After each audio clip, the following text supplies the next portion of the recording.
Well, hi guys. Coach Jerry here at the Protocol Strength and Conditioning in Tucson, Arizona, and welcome to the November Mobility Warm-Up. This month, we're going to be focused on a couple of things. The first thing is opening the overhead position. We're going to be doing some Turkish get-ups, some presses, and some general T-spine mobility during these cooler months is obviously very helpful for us, so we're going to be focused on that. And there's going to be a second part to the warm-up that's going to help us get the heart rate going. Again, the weather's cooling down. We need to make sure that, that the blood flow is going real nice, and we should really be taking our warm-ups a little bit more seriously than we do in the summer months. So with that out of the way, let's go ahead and get started. The first thing that we're going to be doing in this warm-up is some breath work. Now, we do these on and off throughout the year. One of the big things about opening up that overhead position is to make sure that we're breathing deep into our bellies and not taking any shallow breaths into our upper chest cavity. So one of the great ways to start that off is through some crocodile breathing. I'm going to try my best to demonstrate. I hope the camera catches it. But basically what we're going to do is we're going to lie face down, and we're going to focus on breathing in through the nose, and you can either go out through the nose or out through the mouth. But what's important is that you fill your belly with air. And by having you face down on the mat, you should be able to push your belly into the mat, and your lower back should lift and lower, kind of like a crocodile. So I'm going to go ahead and demonstrate a couple of breaths here. I hope the camera will catch it. I'm just going to come here face down, make a little pillow with my hands, release and exhale. On this inhale, my lower back should lift up. And as I exhale, the lower back lowers down. Do a couple more here to demonstrate.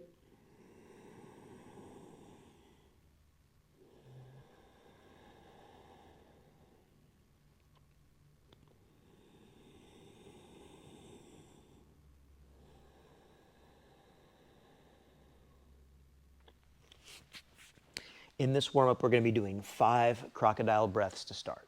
The next 2 warm-ups are from the original strength curriculum. We're going to be doing some roll patterns. The first one is going to be a leg leading roll. So I'm going to lie down on my back here. The arms will be overhead. The legs will be out and stretched out. And I'm going to lift my left leg up, cross it over. My eyeballs are going to look in the direction I'm trying to roll, and I'm going to keep reaching with that leg until eventually the rest of my body follows, and I come down onto my belly. To come back, I'm going to bend this knee, reach back, keep reaching back until the rest of my body follows suit and turns over onto the back. So then we're going to do the same thing on the other side. So it's going to be up, over. I'm going to look in the direction I'm trying to go and reach. Come onto the belly, and then bend the knee, pull back, and down onto the back. We're going to be doing 3 per side.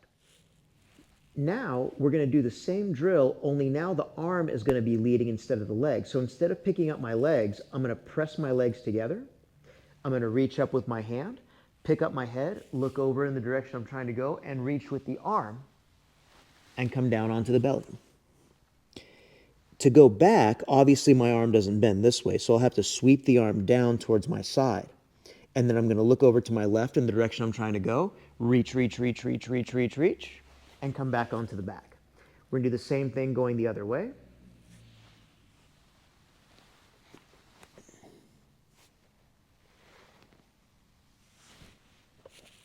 So that is the arm leading roll. We're going to be doing 3 of those on each side. Next, we're going to be doing the Brettzel. Now, a lot of you guys know the Brettzel as a passive stretch. Obviously, we are doing this as a warm-up for training, and we're not doing it after a workout after we built up some heat. So we are not going to be holding this one as a passive stretch. We're going to be doing the Brettzel as active mobility. So it may be a little bit different than how you've seen it before. It helps to have a foam roller. I'm going to lie down on my side here, and I'm going to put my knee, 90-degree bend in the hip, and I'm going to set my knee, thigh, upper thigh here, I should say inner thigh, onto the roller. With my free hand, I'm going to place my hand onto the thigh.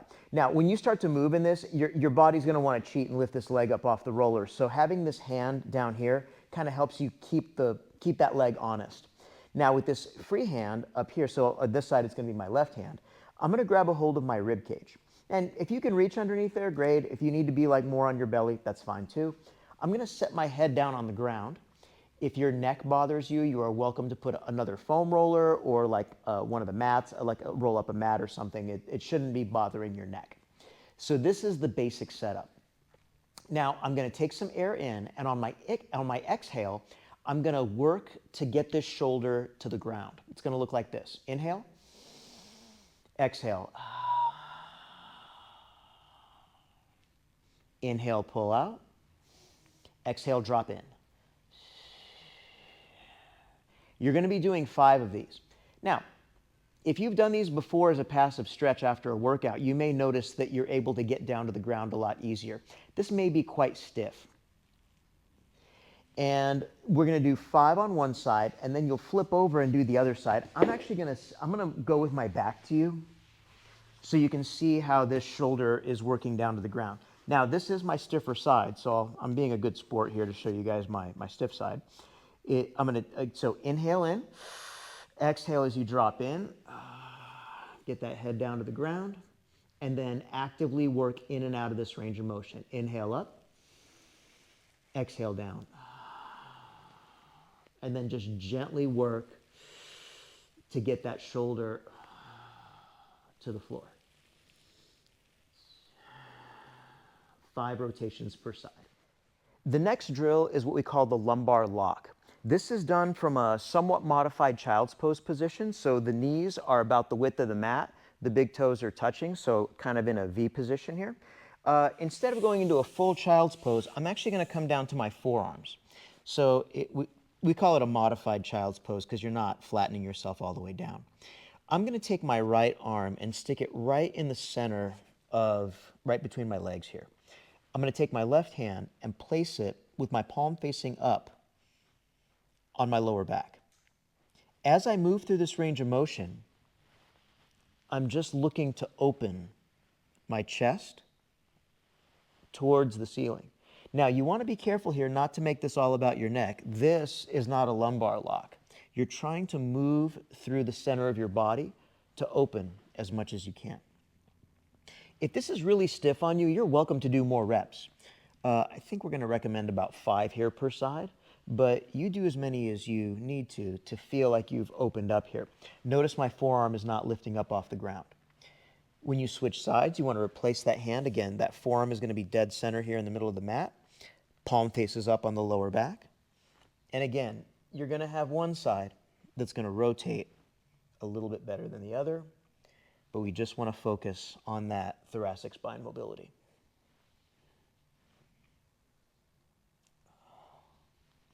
And that is the lumbar lock.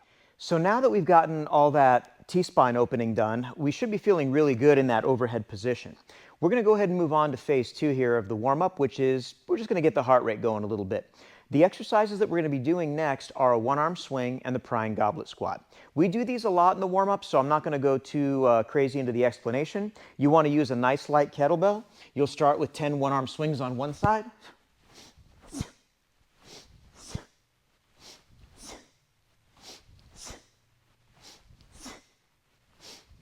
Because the kettlebell is light, when you get to your 10 reps, you can go ahead and do an air switch and continue working on the other side.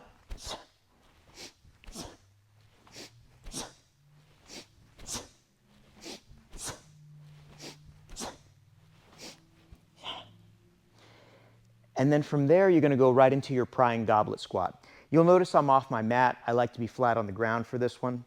We're going to pick that kettlebell up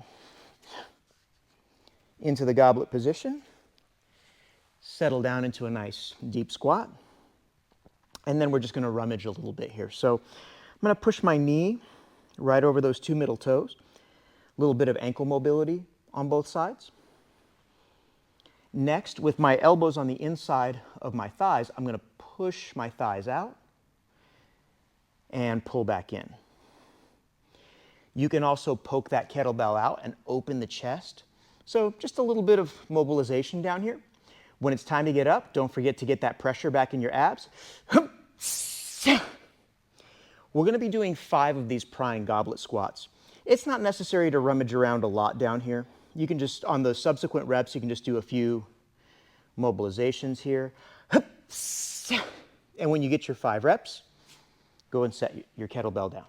The last drill that we're going to be working on is what's called the half kneeling windmill. The position that we're going to get into is the middle of a Turkish get-up. So imagine I've got, so if I went from the floor, so I've gotten up to my hand, and I've gotten to this part of the get-up where I lift my torso. So not to the lunge, but just to the half kneeling position. Normally, the move on the way down here is I would be getting my hand to the floor. This movement is going to be very similar, except instead of my hand, I'm going to try and get my forearm to the ground. Looks like this. And then when I come up, contract that glute in the back, stand up nice and straight.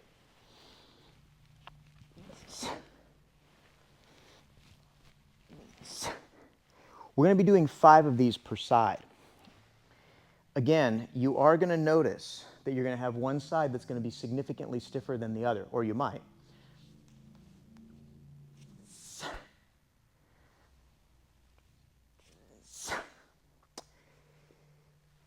You can, if you choose to do so, you can do this exercise with weight. I would caution you to be very careful doing that, especially if you're getting in here, obviously not very warmed up yet, still trying to get some movement. If you're a lady that is doing your regular Turkish get-ups with a 16 kilo or bigger, or if you're a gentleman that's doing your Turkish get-ups with a 24 kilo or bigger, I would say you can try this with a small weight. If you're not quite to those numbers yet, I think there's plenty of benefit in doing this exercise without any weight at all, or even a really, really small dumbbell. For those of you who are going to work up to a kettlebell, again, nothing too heavy here. I'm just going to, so you'll notice I'm kind of doing the cheat clean here. I'm gathering it with my working hand first, putting the other hand on top of it, and then just pulling it up into the clean position, pressing it overhead.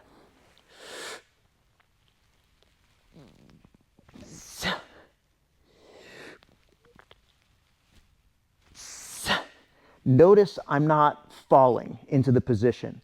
I'm actively pulling myself down into it.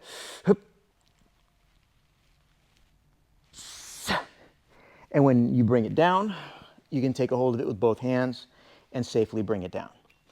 So that is how you get in and out of it to do your half kneeling the half kneeling windmill with the weight. Well, guys, there you have it. That's the November warm-up. Happy training, and we'll see you again soon.